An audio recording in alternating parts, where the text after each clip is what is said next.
Hello मित्रांनो, welcome to study revolution. Study revolution या चॅनलवरती तुमचं स्वागत आहे. आज आपण ट्यूसडे म्हणजे मंगळवारचा 25 मे 2021चा द हिंदू न्यूजपेपर बघणार आहोत आणि तोही मराठीमधून. आपल्या लेक्चरचं रोजच्या स्वरूपाचं असतं की फर्स्टली आपण आर्टिकल डिस्कस करतो आणि त्यानंतर ज्या काही छोट्या मोठ्या न्यूज आहेत एक्झामच्या दृष्टीतून आपल्याला महत्त्वाच्या असणाऱ्या त्या आपण डिस्कस करतो. तर आजचं 25 मे 2021चं डिस्कशन आपण स्टार्ट करूया. So let start. आपलं आजचं पहिलं आर्टिकल आहे अफगाणिस्तानशी रिलेटेड. आता जे अफगाणिस्तानमध्ये सिच्युएशन चालू आहे त्याच्याशी रिलेटेड आहे. आता अफगाणिस्तानमध्ये नेमकी सिच्युएशन काय आहे मी तुम्हाला समजावून सांगतो, म्हणजे तुम्हाला आर्टिकल समजावून घ्यायला मदत होईल. अफगाणिस्तानमध्ये तालिबान ही एक ऑर्गनायझेशन आहे, तुम्ही ऐकलं असेल तालिबानविषयी. ही खरं तर टेररिस्ट ऑर्गनायझेशन मानली जाते, परंतु हिचा अफगाणिस्तान गव्हर्नमेंटला विरोध आहे पूर्णतः. अफगाणिस्तान गव्हर्नमेंट आणि तालिबानमध्ये क्लॅशेस सुरू असतात, बरोबर आहे. आणि अफगाणिस्तान यांना फुल्ली फाईट करू शकेल याच्यासाठी अफगाणिस्तान गव्हर्नमेंटला वेस्टर्न कंट्री सपोर्ट करत असतात.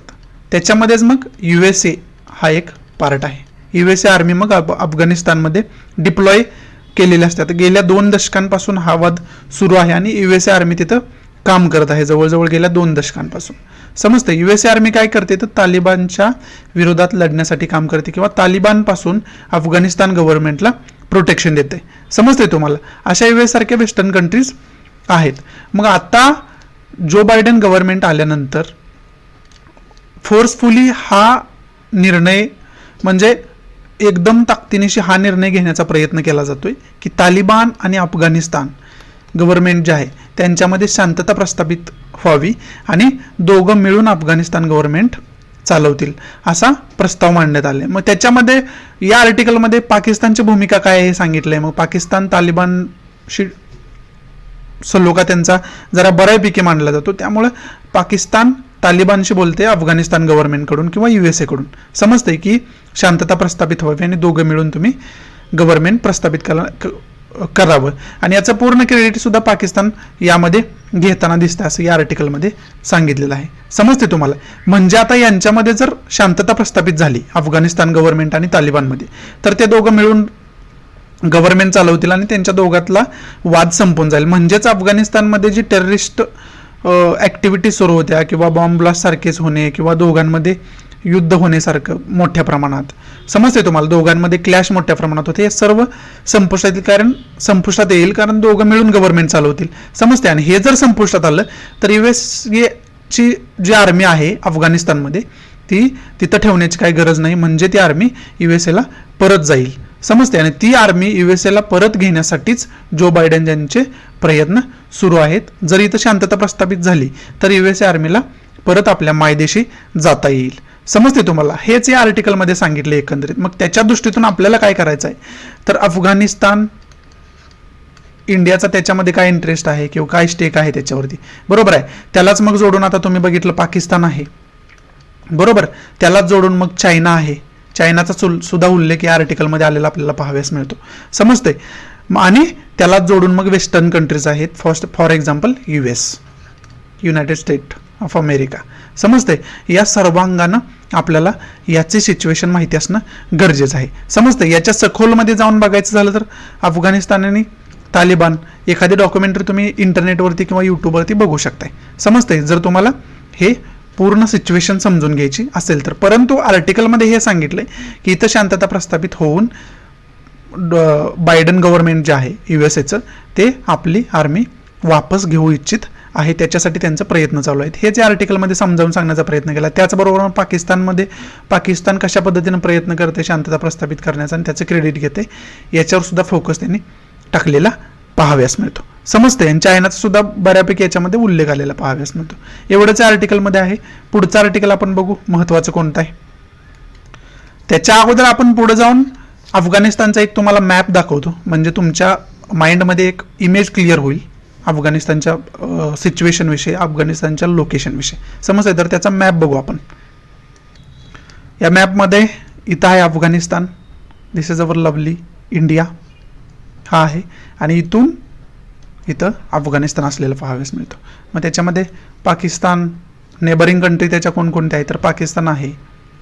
आपण पण अफगाणिस्तानचा नेबर आहोत, इथं बाउंड्री टच होते या ठिकाणाला, तुम्हाला दिसतंय, समजते. त्यानंतर याची नेबर कंट्री आहे ताजिकिस्तान आहे, तुर्कमेनिस्तान आहे, इराण आहे, समजते. अशा प्रकारे याचं जॉग्राफिकल लोकेशन आहे अफगाणिस्तानचं. पुढचं आर्टिकल बघू महत्त्वाचं कोणतं आहे. पुढचं आर्टिकल आहे कोविड-19मुळं मरणाऱ्यांची संख्या गुजरातमध्ये मोठ्या प्रमाणात वाढलेली आहे, मोठ्या प्रमाणात वाढताना आपल्याला दिसते. त्याच्यामध्ये सांगितलं गुजरात मॉर्टॅलिटी क्रायसिस, याच्यावर ते डिपेंड आर्टिकल आहे, समजते. गुजरातमधला जो मृत्यूदर आहे तो मोठ्या प्रमाणात वाढला आहे, तो क्रायसिस आहे. मग त्याच्यामध्ये मग काउंटेड डेट जर एवढ्या असतील, काउंटेड म्हणजे काउंट झालेल्या, गव्हर्नमेंटकडून काउंट झालेल्या, रजिस्टर झालेल्या डेथ जर एवढ्या मोठ्या प्रमाणात असतील तर अनकाउंटेड डेट किती प्रमाणात असतील, अशा प्रकारचा प्रश्न उपस्थित या आर्टिकलच्या माध्यमातून केलेला आपल्याला पाहाव्यास मिळतो. आणि याच्यामध्ये आणखी सांगायचा प्रयत्न काय केला तर दिव्य भास्कर न्यूजपेपरचं एक्झाम्पल दिलं आहे की त्याच्यामध्ये आत्ताच डेटा प्रस्थापित झाला की अनेक मोठ्या प्रमाणात अनकाउंटेड डेथ आहेत. त्याचबरोबर इतर आजार होऊन सुद्धा जी लोक मरण पावतात त्यांना सुद्धा कोविडमध्येच काउंट केलं जातं.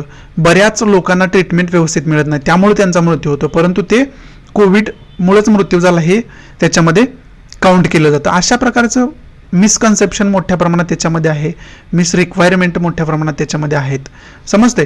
आणि त्याच्यामध्ये मोठ्या प्रमाणात लॅक ऑफ गव्हर्नन्स दिसतो, म्हणजे गव्हर्नन्सची पकड त्या प्रमाणात त्याच्यामध्ये नाही. म्हणून अशा प्रकारची जी आकडेवारी काढली जाते ती कुठंतरी आपल्याला चुकीची आकडेवारी असलेली पाहाव्यास मिळते. म्हणजे रजिस्टर्ड झालेल्या डेथ वेगळ्या आहेत, वास्तवात झालेल्या डेथ वेगळ्या आहेत, किंवा कोविडनं झालेल्या डेथ वेगळ्या आहेत आणि इतर आजारांनी झालेल्या डेथ वेगळ्या आहेत, पण याचं कुठंही स्ट्रिक्टरित्या क्लासिफिकेशन केलेलं पाहाव्यास मिळत नाही.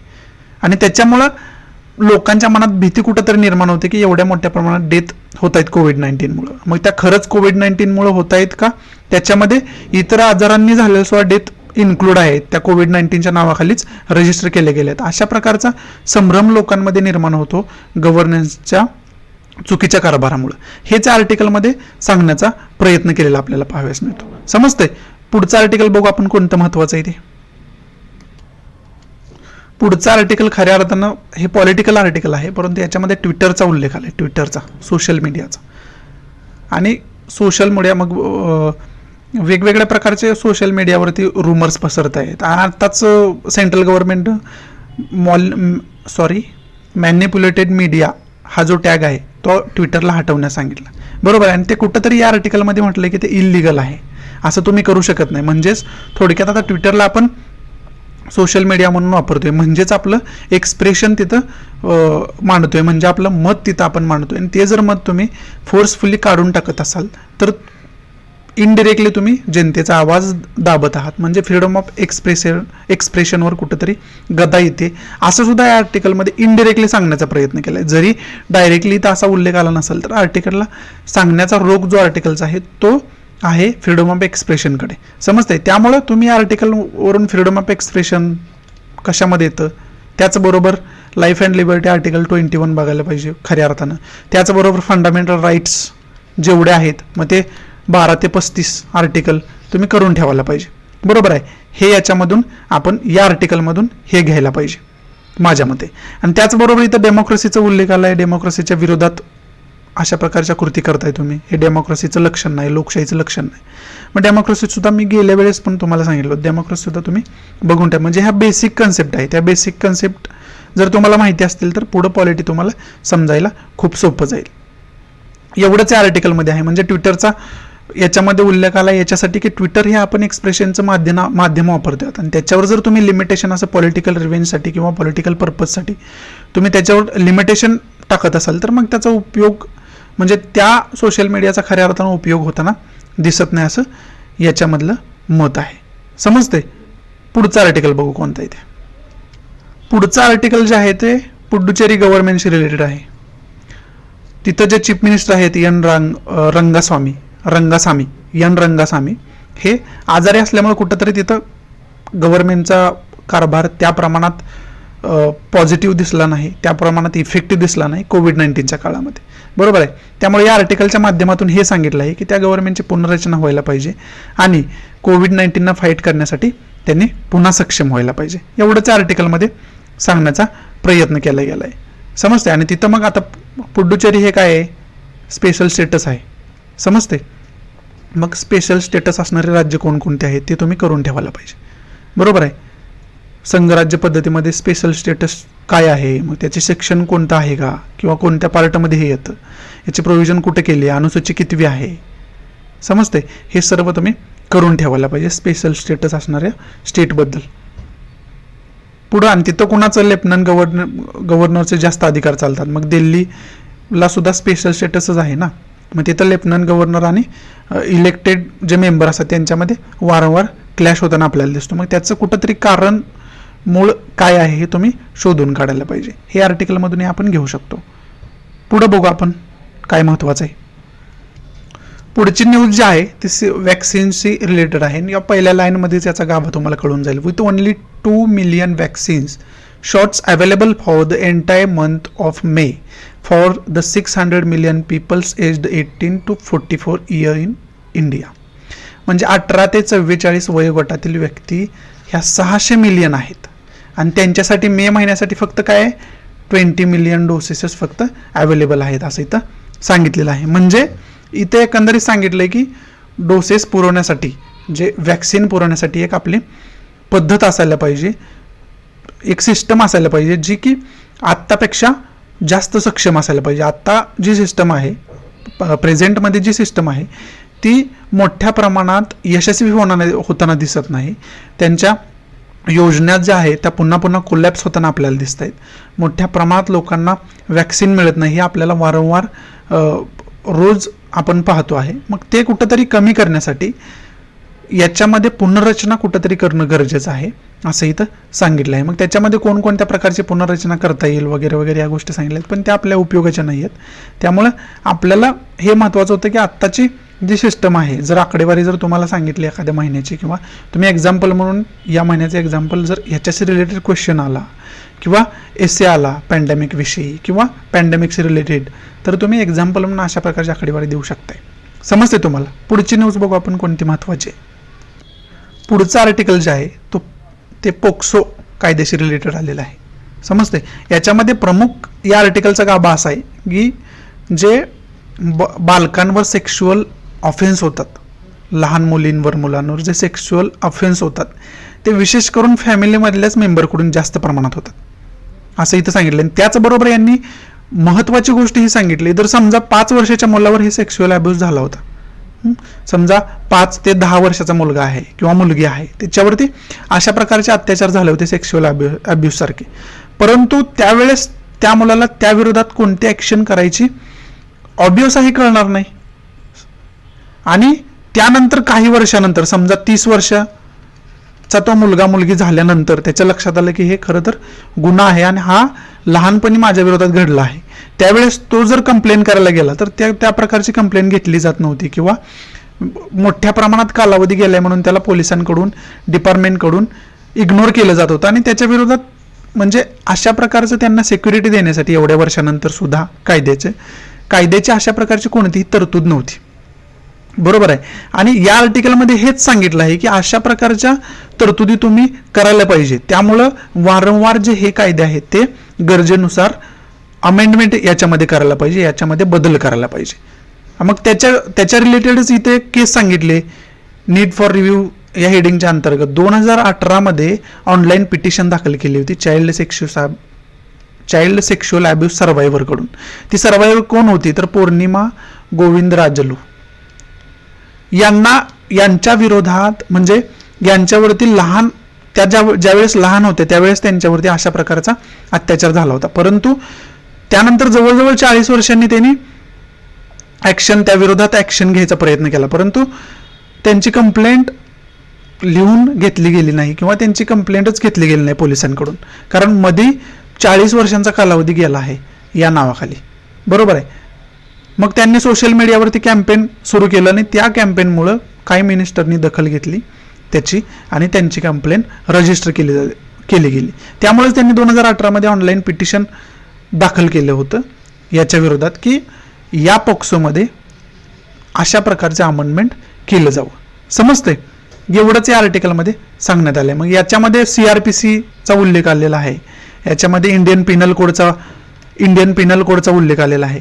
ते सर्व तुम्ही बघून ठेवायला पाहिजे. आता हे सेक्शन वगैरे इंडियन पिनल कोडचा सेक्शन किंवा CRPCचे सेक्शन वगैरे तुम्ही करत बसण्याची काही गरज नाही. फक्त बेसिक माहिती CRPC विषयी असायला पाहिजे, बेसिक माहिती इंडियन पिनल कोड विषयी असायला पाहिजे आणि पोक्सो विषयी तुम्ही एक शॉर्ट नोट करून ठेवायला पाहिजे. पोक्सो कायदा काय आहे, तो कधी आला, नेमकं त्याचा उद्देश काय आहे, त्याच्या कॅटेगरीमध्ये कोण कोण येतं आणि शिक्षेची तरतूद वगैरे काय आहे. समजतं, म्हणजे सेक्शुअल ॲब्यूज म्हणजे नेमकं काय हे पोक्सोमध्ये डेफिनेशन वगैरे दिलेले असेल ते तुम्ही करून ठेवायला पाहिजे. एवढंच या आर्टिकलमधून आपल्याला घेण्यासारखं आहे आणि एवढेच या दृष्टीने हे आर्टिकल महत्त्वाचं ठरतं. पुढं बघू काय महत्त्वाचं आहे. पुढची न्यूज आहे चायनाशी रिलेटेड.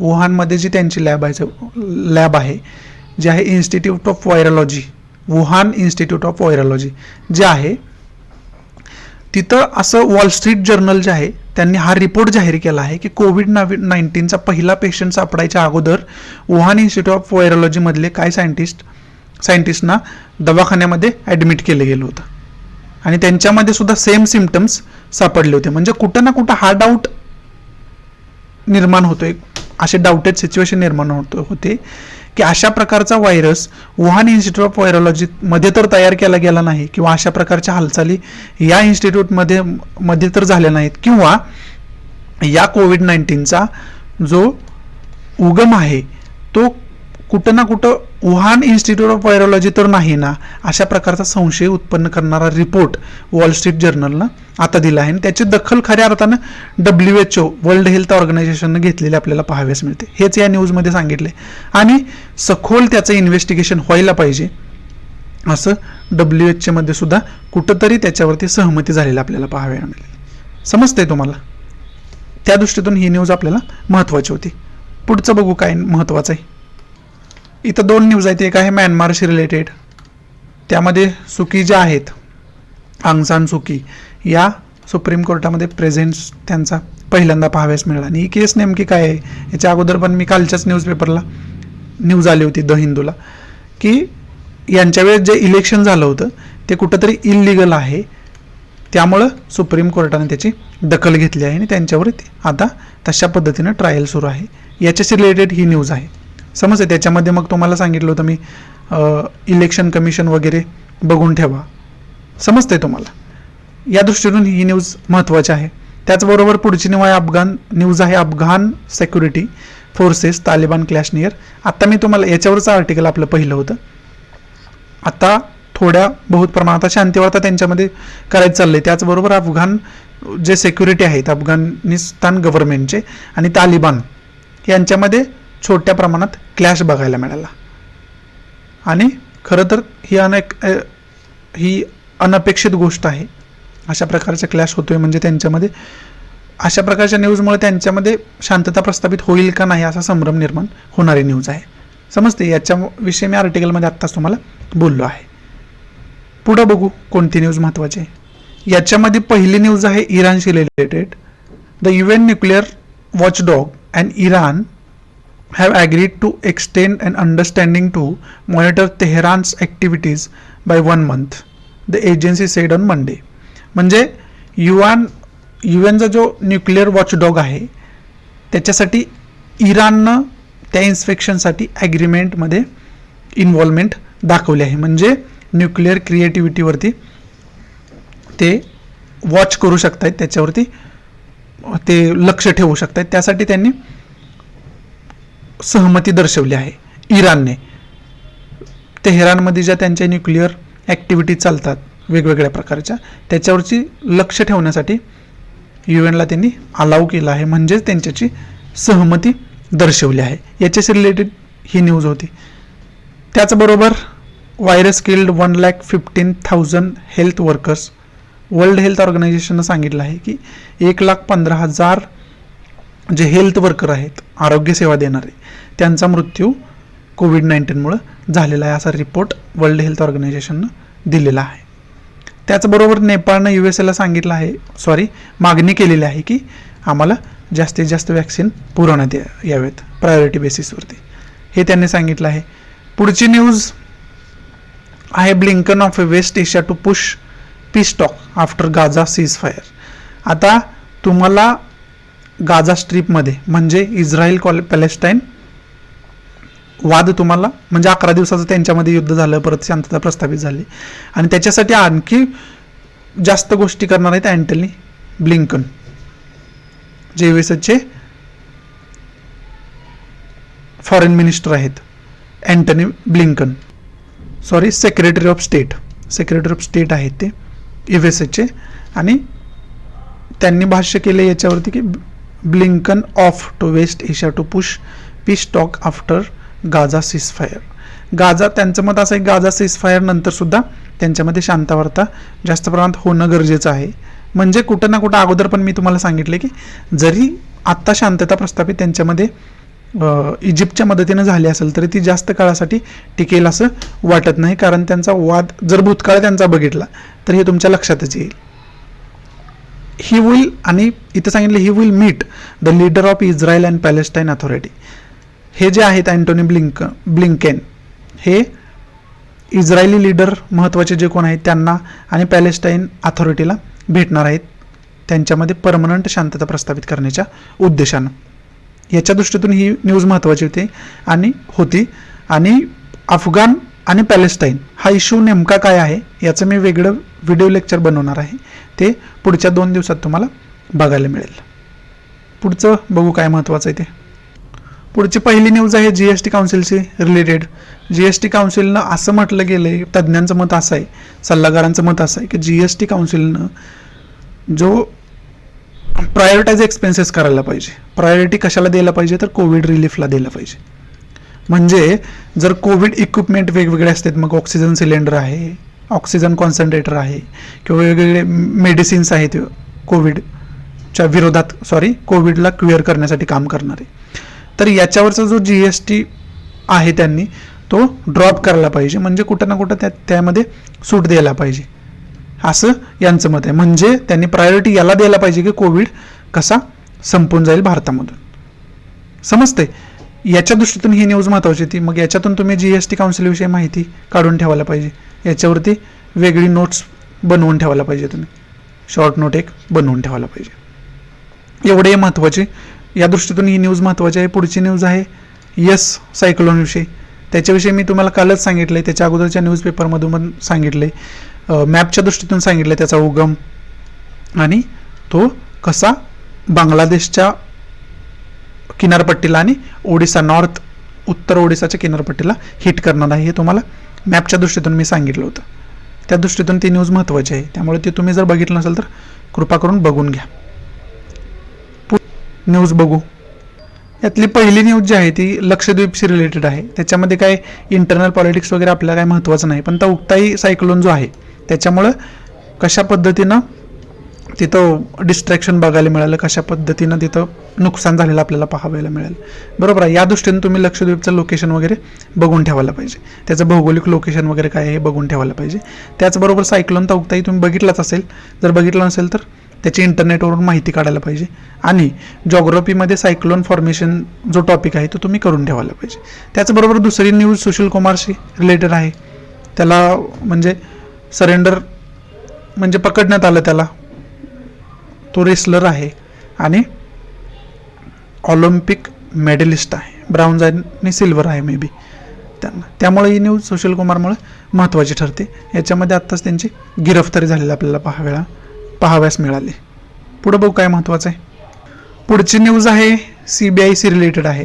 CBI डायरेक्टर, नवीन CBI डायरेक्टर नियुक्त करण्यासाठी नवीन मीटिंग होत असलेली आपल्याला पाहाव्यास मिळते. ही न्यूज आपल्याला न्यूज समजली, परंतु याच्यातून घ्यायचं आहे काय तर CBIचं फॉर्मेशन हे विकिपीडियावर तुम्ही जाऊन बघायला पाहिजे. त्याचे मेंबर कशा पद्धतीने असतात, चेअरमन कोण असतं, डायरेक्टरची नेमणूक कोण करतं, हे सर्व तुम्ही बघून ठेवायला पाहिजे.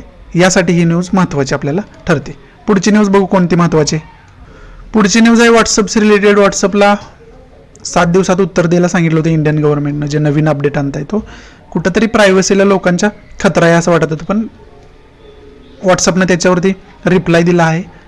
त्यांनी सांगितले की आमच्या हायेस्ट प्रायोरिटी जी आहे ती लोकांची प्रायव्हसी आहे, म्हणून त्यांच्या प्रायव्हसीला धक्का पोहोचेल अशा प्रकारचं कोणतंही अपडेट आम्ही व्हॉट्सअपमध्ये आणलेलं नाही आहे, किंवा अशा प्रकारचं कोणतंही व्हॉट्सअपमध्ये अपडेट आम्ही आणणार नाही की जेणेकरून लोकांच्या प्रायव्हसीला धोका निर्माण होईल, असं यांनी स्पष्टीकरण दिले. आणि आणखी भरपूर काही आहे, त्याच्यासाठी ही न्यूज आपल्या महत्त्वाची ठरते.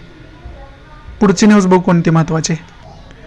पुढच्या न्यूजमध्ये, दोन्ही न्यूजमध्ये सुप्रीम कोर्टानं जे मायग्रंट वर्कर आहेत त्यांना टार्गेट करून जजमेंट दिलं आहे की सरकारने त्यांची दखल घ्यायला पाहिजे आणि त्यांना विदाऊट रेशन कार्ड त्यांना अन्न वगैरे त्यांच्या जे जीवनावश्यक गरजा आहेत त्या पुरवण्याचा प्रयत्न केला पाहिजे, असं त्या जजमेंटमध्ये सांगितलेलं आहे.